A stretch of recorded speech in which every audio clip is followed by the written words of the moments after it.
Cuando estaba en la secundaria, a finales de los años 70, mi vida cambió de golpe. Mis papás atravesaban un divorcio bastante feo, y todo en casa se sentía como una bomba a punto de explotar. Mi papá desapareció durante una semana completa, y para calmarnos, mi mamá nos dijo a mí y a mi hermano que él andaba en un viaje de trabajo. Pero la verdad salió pronto. Cuando regresó, lo único que hubo fueron gritos y pleitos que terminaron con él yéndose para siempre. No es que se esfumara del mapa. Se mudó a Crescent City, donde se compró una casa bonita cerca del puerto, pero nunca peleó por la custodia ni mostró interés real en ser papá otra vez. Esa ausencia nos dejó la sensación de que ya no quería formar parte de nuestras vidas, como si simplemente hubiera decidido cerrar la puerta y seguir adelante. Las pocas veces que volvió a tocar el tema fue muchos años después, cuando me llamó por teléfono en mi cumpleaños número 26. Para entonces, mi mamá ya lo había pintado como un hombre egoísta, irresponsable y completamente perdido en su propio mundo. Decía que él se había vuelto loco, que solo estaba viviendo una crisis de mediana edad y que jamás le había importado nada más que sí mismo. Su opinión sobre él no cambiaba ni un poquito. Recuerdo que durante esa llamada, mi papá se rió cuando le repetí lo que mamá decía. No lo negó, pero tampoco lo tomó muy en serio. Me pidió disculpas por haber estado tan ausente y me confesó que su vida se había ido cuesta abajo desde la separación. Entre tragos de alcohol, porque sonaba bastante borracho, me soltó que algún día entendería sus decisiones, pero solo cuando yo mismo me convirtiera en padre. Según él, a veces un hombre debe hacer lo correcto aunque eso signifique perder todo por lo que había trabajado. En ese momento no le di demasiada importancia y la verdad nunca lo entendí del todo. Lo que no sabía era que esa sería la última vez que hablaría con él. Unos 7 meses después, a mitad de la noche, sonó el teléfono. Era mamá, y con una frialdad que me heló la sangre solo dijo: «Tu papá está muerto». Cuando estaba en la secundaria, a finales de los años 70, mi vida dio un giro inesperado. Mis papás estaban pasando por un divorcio bastante amargo y la tensión en casa era insoportable. Recuerdo que mi papá desapareció por una semana entera y mi mamá, tratando de tranquilizarme a mí y a mi hermano, nos dijo que él había salido a un viaje de trabajo. Pero la verdad salió pronto. Cuando volvió, lo único que hubo fueron pleitos interminables hasta que decidió irse definitivamente. No es que se hubiera perdido sin dejar rastro. En realidad se mudó a Crescent City y se compró una casa decente cerca del puerto. Pero como nunca peleó por la custodia, ni mostró interés en seguir siendo parte de nuestra vida, nos quedó muy claro que ya no quería ser papá. Fue como si nos hubiera soltado de la mano y continuado su camino sin mirar atrás. La única vez que volvió a tocar el tema conmigo fue años después, cuando me llamó en mi cumpleaños número 26. Para ese entonces, mamá ya lo había pintado como un hombre egoísta, irresponsable y en plena crisis de mediana edad. Ella decía que era un fracasado, que estaba loco y que nunca había sido capaz de pensar en nadie más que en sí mismo. En esa llamada, papá se rió cuando le conté lo que mamá opinaba de él. No lo negó, pero tampoco se defendió. Entre tragos, porque se notaba que estaba borracho, me pidió perdón por ser tan distante y me confesó que su vida se había desplomado justo después del divorcio. Me dijo que algún día lo entendería, pero solo cuando yo mismo fuera padre. Según él, a veces un hombre tiene que hacer lo correcto, aunque eso signifique sacrificarlo todo. En ese momento no le creí mucho. Me pareció una excusa de borracho y nunca le di más vueltas. No sabía que esa sería la última vez que escucharía su voz. Unos 7 meses después, a mitad de la madrugada, el teléfono sonó en casa. Era mamá, y con una frialdad escalofriante solo dijo: «Tu papá está muerto». Después pasó el auricular a mi hermano para que hablara con ella. Yo me quedé en silencio, paralizado. Resultó que mi papá había sufrido un infarto mientras nadaba en la alberca de su casa. Nadie se dio cuenta hasta varios días después. Fue mamá quien tuvo que ir a identificar el cuerpo. Y cuando volvió lo hizo en un taxi, borracha, sin fuerzas ni siquiera para manejar. El funeral fue con ataúd cerrado y apenas terminó. Me tocó ayudar a mamá y a mi hermano con todo lo relacionado a la herencia. Papá había sido muy exitoso en lo económico, así que lo natural era pensar que había dejado una buena fortuna. Pero nos sorprendimos al descubrir que casi no quedaba nada. Apenas su coche, la casa, unos pocos miles de dólares en el banco y una propiedad misteriosa en las montañas de Black Marble. Ese último detalle fue lo que más nos impactó. Ni siquiera mamá sabía que él había mandado construir una cabaña en ese lugar. Y lo raro es que ella siempre estaba al tanto de lo que hacía después del divorcio.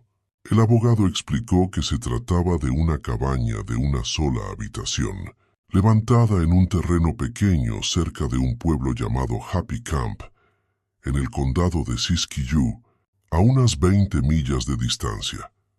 El abogado nos dio 2 opciones: venderla junto con la casa o transferirnos la propiedad y convertirnos en dueños de un sitio del que nunca habíamos escuchado hablar. Mamá no lo dudó y dijo que mejor se vendiera, pero yo no estaba tan convencido. Le pedí que no tomara una decisión tan rápida.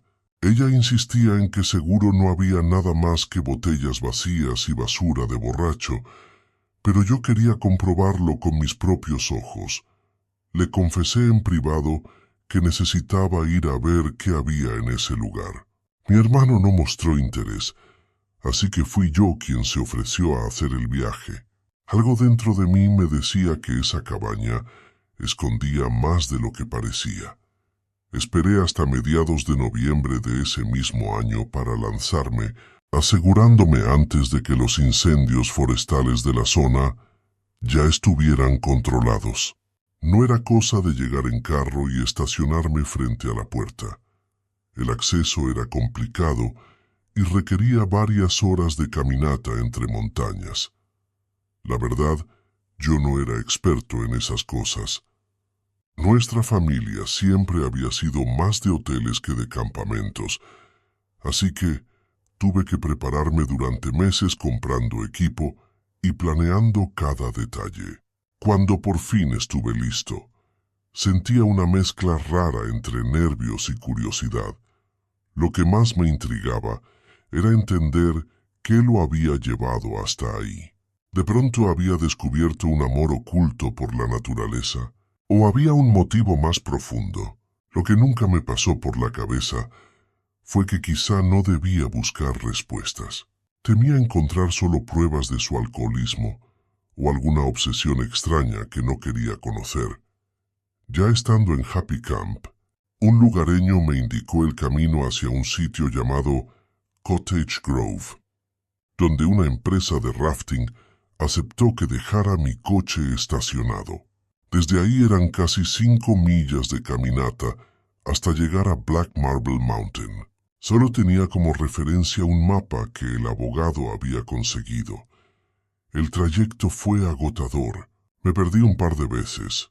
Sudaba a chorros y terminé bebiendo agua de un arroyo, purificada con pastillas de cloro que sabían horrible. Pero después de varias horas, la vista se abrió y a lo lejos, en un claro entre los árboles, por fin apareció la cabaña.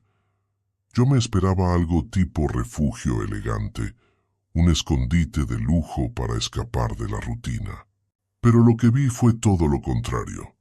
Una construcción descuidada, cubierta de moho y musgo, con la fachada llena de marcas como si los venados hubieran usado las paredes para rascarse. La ventana no tenía ni cristal ni persiana, y el techo parecía a punto de colapsar. Pensé que la puerta se caería con solo empujarla, pero sorprendentemente estaba reforzada con placas y bisagras de metal. Eso me pareció extraño, aunque lo que de verdad me dejó helado fue lo que encontré adentro. Cada rincón estaba cubierto de mapas de la zona, todos llenos de anotaciones.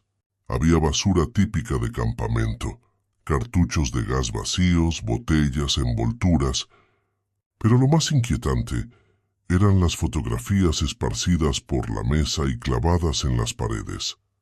En ellas aparecía siempre el mismo hombre, un tipo pelirrojo, que en unas fotos parecía feliz y saludable, y en otras lucía demacrado, enfermo y con la mirada perdida. Algunas imágenes parecían tomadas en secreto, como si alguien lo hubiera estado espiando. En una, el sujeto estaba parado frente a un arroyo, con el cabello y la barba largos y descuidados. Las notas sobre los mapas lo confirmaban. Alguien lo estaba siguiendo. Una de ellas decía: «Todavía está aquí». Fue inevitable pensar que mi papá había pasado años tratando de rastrear a ese hombre. Pero, ¿por qué? Revisé más la cabaña buscando pistas. En un cajón encontré un revólver con municiones y, tal como había dicho mamá, varias botellas de alcohol vacías. También había un catre donde se notaba que mi papá había pasado varias noches. Decidí quedarme, aunque confieso que estaba inquieto. Salí a caminar un rato para observar los alrededores. Quería entender qué lo había atraído justo a ese sitio. A simple vista, parecía un bosque normal, con osos de vez en cuando, pero nada fuera de lo común. Al anochecer encendí mi lámpara de camping y me puse a revisar los mapas. Había anotaciones perturbadoras como «Lo encontré durmiendo aquí» o «restos humanos alimentándose». Pero lo que más me heló fue una nota que decía en letras grandes: «Demasiado cerca».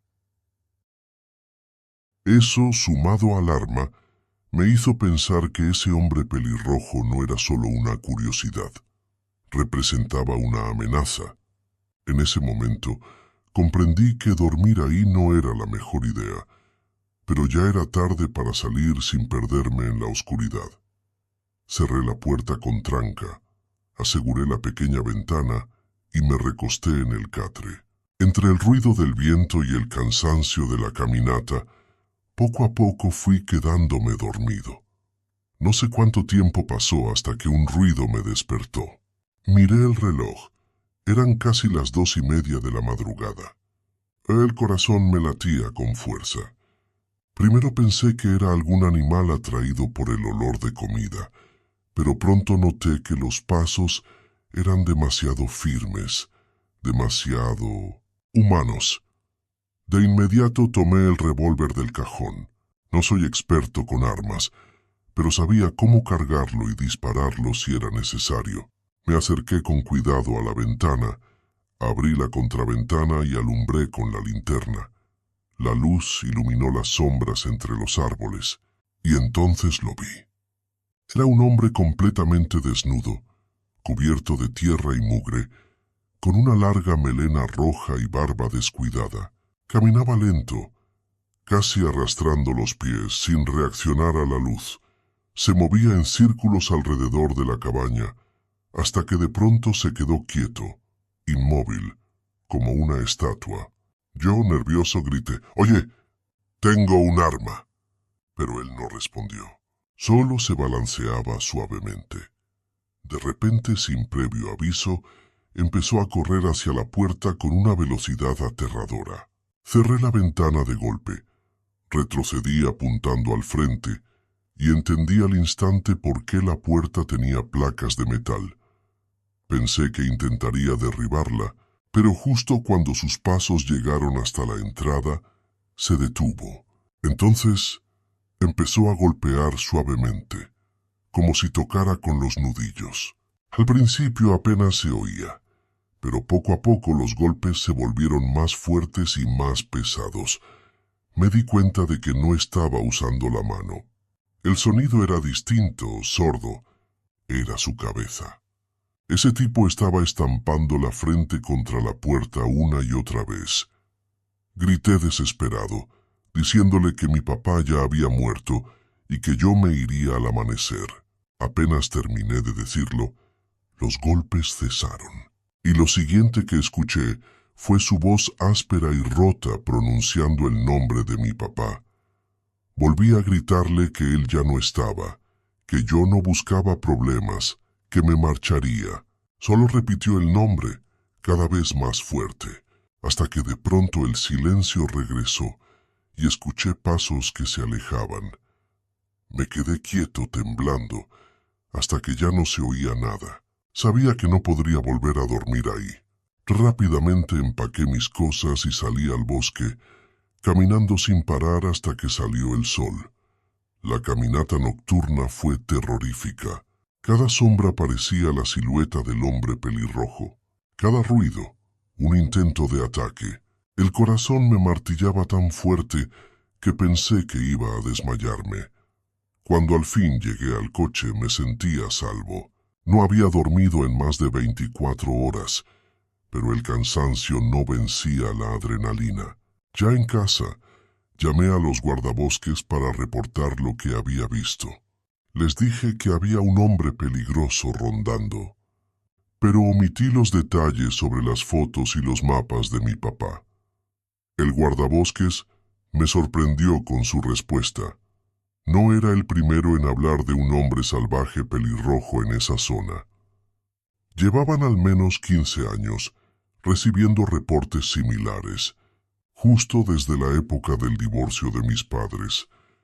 Me preguntó si creía que podía tratarse de un viejo amigo de mi papá, alguien que él hubiera estado buscando. Le dije que era posible, aunque ni mamá ni yo recordábamos a nadie así en su vida. Fue ahí cuando me di cuenta de lo fácil que sería caer en la misma obsesión que había consumido a mi padre. Podría haber seguido investigando, pasando noches enteras en esa cabaña con una botella en la mano, perdiéndome en la locura. Por eso tomé una decisión: vender la propiedad. No quería seguir ese mismo camino. Puse la cabaña y el terreno en el mercado a un precio bajo, solo para deshacerme de ellos. Ni siquiera consideré mandar a alguien a evaluarla. No habría podido vivir con la idea de que entraran ahí y nunca regresaran. Me quedó claro que había secretos que era mejor dejar enterrados en esas montañas. Tal vez mi papá buscaba respuestas, pero lo que encontró fue un abismo del que nunca salió del todo. Y yo, con todo y miedo, decidí romper con ese destino. Vendí la cabaña, cerré ese capítulo y me prometí no volver jamás a Happy Camp, porque algunas historias, aunque no las entendamos, es mejor dejarlas incompletas.